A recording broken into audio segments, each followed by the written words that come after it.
I don't think Jake leaving is a problem. We got quarterbacks, need receivers. Need another quarterback too, though. I mean, we're at the same point that we were when De'Aaron King was here. You're one play away from turning the keys over to Jakari Brown or Emory Williams. No. And this is when earlier, obviously before Jaden Rashada flipped, we're going to get there in a while, guys. Before he did, saying, hey, if either Van Dyke or Garcia leave, then you have the one who stays, Jakari Brown, who still needs a full redshirt year of not playing to work on his passing, and then Emory Williams and Jaden Rashada, and that's plenty of talent in the room. But then you take out one of the guys from the top of that room because Jake Garcia is a clear measure better than anybody else in that room right now. And now you're dangerously thin at quarterback.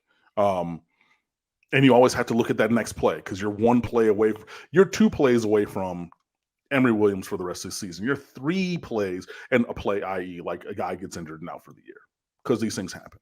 You're 1 play away from Jakari Brown for the rest of the year. You're 2 plays away from Emory Williams for the rest of the year. You're 3 plays away from Peyton Matoka having to play meaningful snaps for the rest of the season for the Miami Hurricanes at quarterback.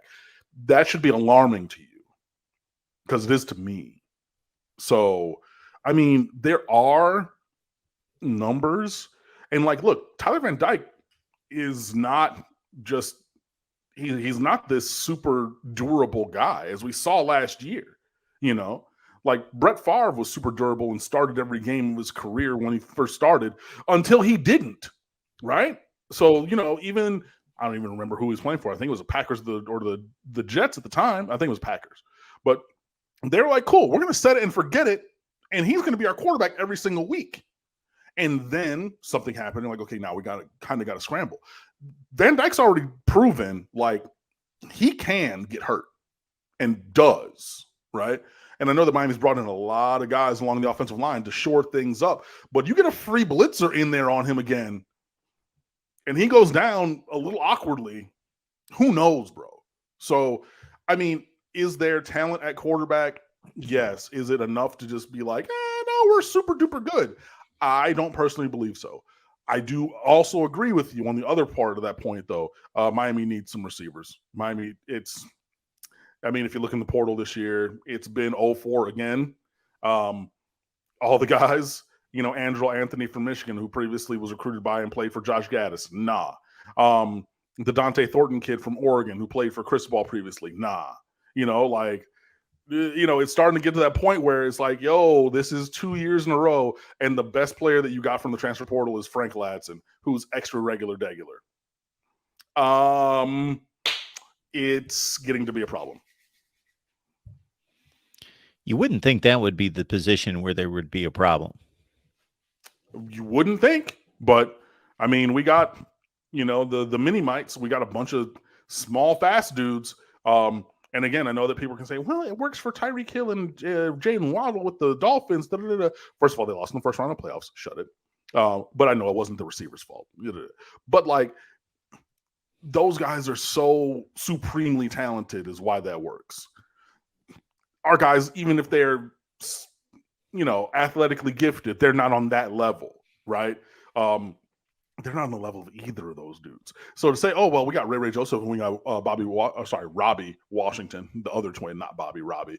And yeah, they're going to do the same thing. It's like, maybe, you got a gamer, a gym rat in a Xavier Restrepo who's fine, but he should be a number 4 on a good team. If you think of a good college team, think of them. Any of the playoff teams, right? Well, maybe not Michigan, because Michigan really uses their tight ends more than anything else.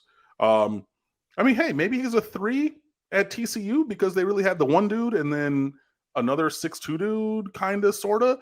But on a really top-end team, Xavier Restrepo is at best a 3.